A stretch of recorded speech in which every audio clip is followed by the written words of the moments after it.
जगाला शांततेचा संदेश देणारे महाकारुणी तथागत गौतम बुद्ध, या पृथ्वीचा पहिला चक्रवर्ती राजा सम्राट अशोक, स्वराज्याचे जनक छत्रपती शिवाजी महाराज, त्यांचे आदर्श पुत्र छत्रपती संभाजी राजे, आरक्षणाचे जनक राजश्री शाहू महाराज. घरातील स्त्री ती कधी घराच्या बाहेर निघत नव्हती. तिला घरामध्ये चूल आणि मूल याच्या पलीकडे कधी अस्तित्व नव्हतं. आणि त्या काळामध्ये त्यांच्या त्या अवस्थेमध्ये बोलताना एक महापुरुष, एक महामानव तेव्हा लिहितात आणि त्यांच्या अवस्थेबद्दल तेव्हा ते म्हणतात, वित्तविना मती गेली, मतीविना नीती गेली, नीतीविना गती गेली, गतीविना वित्त गेले, वित्तविना शूद्र खचल्या, स्त्रिया खचल्या, एवढे सगळे अनर्थ एका विद्येने केले. या भाषेत ते विद्येचे महत्व सांगतात, पण तिथंच थांबत नाही, ते करून दाखवतात.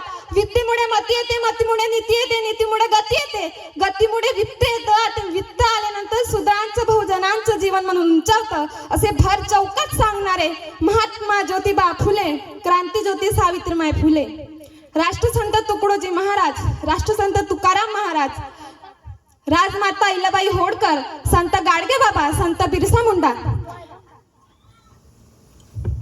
माता रमाई, माता भीमाई, माता अहिल्याई, भारतीय राज्यघटनेचे प्रमुख शिल्पकार, विश्वरत्न, भारतरत्न, बोधिसत्व, परमपूज्य महामानव डॉक्टर बाबासाहेब आंबेडकर, या सगळ्या संत महापुरुषांना आणि महामातांना मी कोटी कोटी प्रणाम करते. तसेच मंचावर उपस्थित आजच्या कार्यक्रमाचे अध्यक्ष, उपस्थित सर्व मान्यवर आणि गावातील सगळे बंधू भगिनींना माझा मानाचा क्रांतिकारी जय भीम. सूरज क्या जाने चांद क्या होता है, धरती क्या जाने आसमान क्या होता है. सूरज क्या जाने चांद क्या होता है, धरती क्या जाने आसमान क्या होता है. जो जिंदगी भर भगवान के नाम पर भीख मांगते उनको क्या पता भारतीय संविधान क्या होता है. या देशामध्ये संविधान म्हणजे एक विधी मुद्दा, एक कायदा का? या देशामध्ये संविधान नव्हतं का? 1949च्या आधी या देशात कायदे होते, पण ते इंग्रजांचे कायदे होते. इंग्रजांच्या आधी या देशात कायदे नव्हते का? इंग्रजांच्या आधी या देशात कायदे होते, पण ते वेगवेगळ्या संस्थानिकाचे नीती नियमाचे कायदे होते.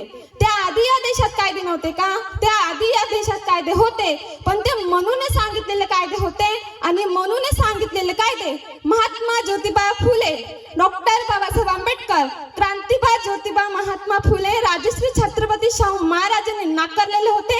आणि तुम्ही आम्ही नाकारणार, तर यात काही मोठा उद्देश नाही. मग घटना एकट्या बाबासाहेबांनी लिहिली का? तर नो डाऊट घटना समितीमध्ये अनेक पदाधिकारी होते, तरी बाबासाहेबांना घटनेचे शिल्पकार का म्हटले गेले? 28 ऑगस्ट 1947 रोजी डॉक्टर बाबासाहेब आंबेडकर यांच्या अध्यक्षतेखाली मसुदा समिती स्थापन झाली. त्या समितीमध्ये अनेक पदाधिकारी होते, अनेक सदस्य होते.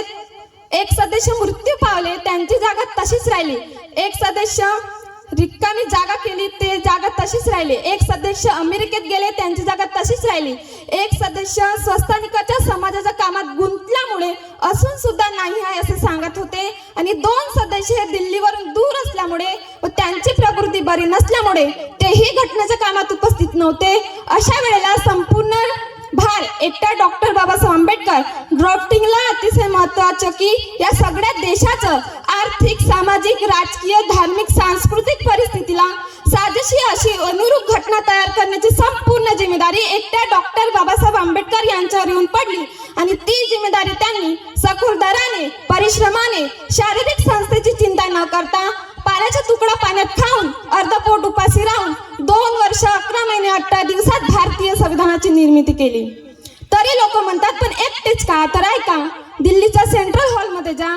ज्या दिल्लीच्या सेंट्रल हॉलला अशोक हॉल असं म्हटलं जातं, जिथे महामहिम राष्ट्रपती पदाची सूत्र स्वीकारणाऱ्या व्यक्तीची शपथ होते, त्या हॉलमध्ये संविधान दिवसाचा जो फोटो लावलेला आहे, त्या फोटोमध्ये डॉक्टर बाबासाहेब आंबेडकर एकटे संविधान देत आहेत आणि सगळे घेत आहेत.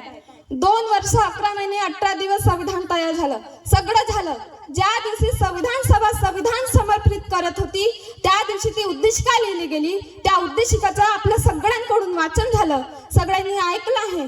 काही लोकांच्या ऑफिसमध्ये, सहकारी कार्यालयामध्ये भारतीय संविधानाची उद्देशिका लावलेली आहे, परंतु असं सगळं असताना ती आपल्याला समजली आहे का? तर ही उद्देशिका समजली पाहिजे. घटनेची निर्मिती कशी झाली? Origin of the constitution. घटना निर्माण कोणी केली? घटना समितीमध्ये अनेक पदाधिकारी होते आणि तिथे चर्चा सुरू होत्या.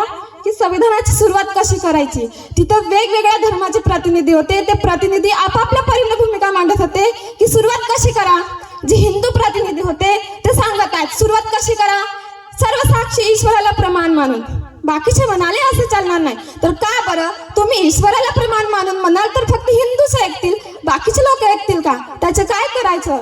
त्याच वेळेला मुस्लिम उठले. मुस्लिम प्रतिनिधी म्हणाले अल्लाह को हाजिर नाजिर मान के ऐसी शुरुआत करो. अरे फिर अल्लाह को मानने वाले अल्लाह का मन करेंगे, बाकी का क्या होगा. त्याच वेळेला ख्रिश्चन प्रतिनिधी सांगत आहेत in the name of God, अशी सुरुवात करता येईल का. सिख बांधव सांगत आहेत वाहेगुरु की खालसा वाहेगुरु की फतेह, असं सुरुवात करता येईल का. त्या काळामध्ये बुद्धिस्टांचं धम्मचक्र प्रवर्तन झालेलं नव्हतं, ते 1956ला झालेलं आहे. निश्चितपणे तिकडे बुद्ध किंवा बौद्ध असं काही उल्लेख नाही. आता या सगळ्यातलं स्वीकारायचं काय.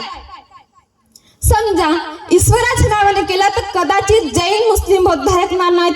गुरु नानकाच्या किंवा वाहेगुरुच्या नावाने केलं तर शीख ऐकतील, बाकीच्या धर्माचे ऐकणार नाहीत. इस्लामच्या नावाने केलं इस्लाम ऐकतील, बाकीच्या धर्माचे ऐकणार नाहीत.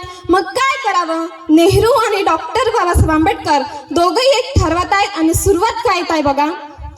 We the people of India, आम्ही भारतीय लोक आमच्या प्रती हे संविधान अंगीकृत समर्पित करीत आहोत.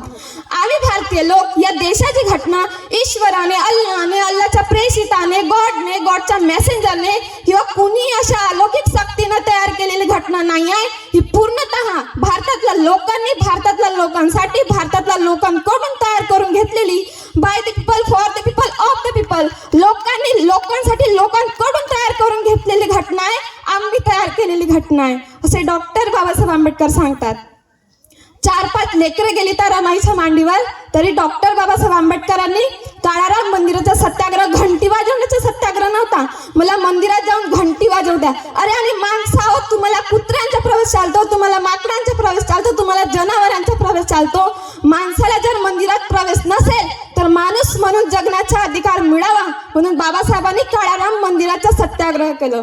पाण्याचा सत्याग्रह करणारे एकमेव डॉक्टर बाबासाहेब आंबेडकरच होते. 14 तळ्यावर तुम्हाला कुत्र्याला पाणीच बंदी नाही, जनावरांना बंदी नाही, माणसाचा स्पर्श चालत नाही 14 तळ्यावर. माणूस म्हणून जगण्याचा अधिकार मिळावा म्हणून डॉक्टर बाबासाहेब आंबेडकरांनी 1927ला 14 तळ्याचे सत्याग्रह केला आणि आम्ही माणसं आहोत, आम्हाला पाणी पिण्याचा अधिकार द्या, याला म्हणतात क्रांती.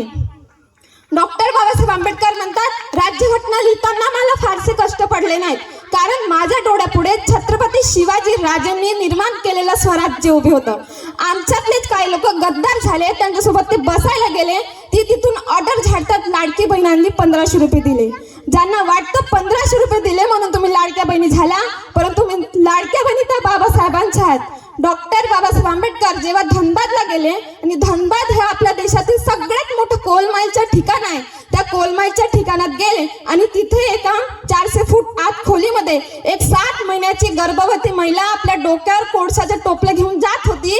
तेव्हा डॉक्टर बाबासाहेब आंबेडकर त्या कोळशाच्या खाणीत उतरले.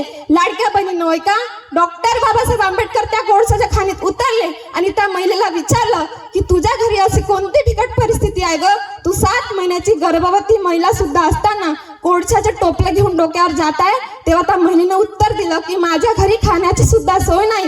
तेव्हा ह्या सगळ्या जाती धर्माच्या महिलांसाठी हिंदू कोड बी लिहिलं, ही आम्हाला दिलेली बाबासाहेबांनी मोठी देण आहे. तरी आज माझ्या मैत्रिणी, माझ्यापेक्षा जास्त काळ अनुभवलेल्या महिला मला आज डॉक्टर बाबासाहेब आंबेडकरांची जात विचारताना दिसतात. त्यांच्याकरिता हे छोटेसे वाक्य, तू धर्मासाठी नाही, तू स्त्री होतीस बस एवढेच पुरेसे होतं तुला पायातील वाहन बनवायला. तू बाबासाहेबांसाठी माणूस आहेस बस एवढेच पुरेसे होतं तुला देशाच्या उच्च शिखरावर बसवायला. तरीही तुला त्यांना स्वीकारता आलं नाही, तरीही तुला त्यांना स्वीकारता आलं नाही. तुला त्यांची जात दिसली परंतु तुझा उद्धारक महामानव दिसला नाही. तुला त्यांची जात दिसली परंतु तुझा उद्धारक महामानव दिसला नाही. तू मान्य कर अथवा करू नकोस, तू मान्य कर अथवा करू नकोस, पण हे तितकंच खरं आहे अब्जाबाई बहिणीचा भाऊ राया, माझा भीम राया, माझा भीम राया. तुम्ही विचार करू शकत नाही, विचार केला तर तुम्ही बोलू शकत नाही, बोलला त्यानुसार तुम्ही आचार करू शकत नाही किंवा त्या पद्धतीने तुम्ही श्रद्धा किंवा उपासना करू शकत नाही. अशी संविधानाच्या अगोदरची परिस्थिती होती. मात्र हे सगळं नाकारलं आणि प्रत्येकाला स्वतंत्रपणे विचार करण्याचा, लिहिण्याचा, बोलण्याचं स्वातंत्र्य ह्या संविधानाने दिलं. आदिवासी बांधवांनी एक गोष्ट लक्षात ठेवा, या सरकारने आधी तुमच्या जमिनी हडप केल्या. 1882 मध्ये तुमच्यासाठी इंग्रजांनी फॉरेस्ट ऍक्ट आणला होता. तेव्हा आदिवासी समाजाच्या बिरसा मुंडांनी लोकांना जाऊन सांगितलं, जागृत केलं की टोपी टोपी एक है, साप साप एक है. लोक म्हणजे मनुवादी लोक हे इंग्रजांसोबत मिळालेले आहे, म्हणून ते म्हणतात की टोपी टोपी एक है, साप साप एक है. लोक पेटून उठले आणि बिरसा मुंडा यांच्या काळामध्ये या देशाची लोकसंख्या 33 कोटी होती. तेव्हा बिरसा मुंडा यांच्या बाजूने 60,000 लोक होते. तेव्हा मोबाईल नव्हता, पत्रही नव्हता, तरी त्यांच्या बाजूने 60,000 लोक होते. तरी सुद्धा त्यांचा घात त्यांच्याच लोकांनी केला आणि आपला घात आपलेच लोक करून राहिले. म्हणून आता आदिवासी समाजाच्या लोकांनी जागृत होण्याची गरज आहे. आपल्यावर उपकार कोणाचे आहेत? आपल्यावर उपकार त्या बिरसा मुंडांचे आहेत.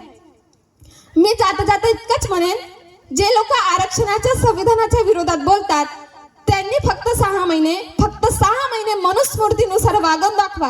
गळ्यात मडकं आणि कमरेला झाडू बांधून फिरून दाखवा. जेव्हा सार्वजनिक ठिकाणीपासून तुमच्यावर बंदी घातली जाईल तेव्हा तुम्हाला आरक्षणाची किंमत समजेल, संविधानाची किंमत समजेल, बाबासाहेबांची किंमत समजेल. अरे मेरे भीम ने कलम उठाई और इसका संविधान बन गया. मेरे भीम ने कलम उठाई और इसका संविधान बन गया. संविधान की ताकत तो देखो, एक चाय बेचने वाला इस देश का पंतप्रधान बन गया. जय भीम, जय संविधान, नमो बुद्धाय, जय शिवराय.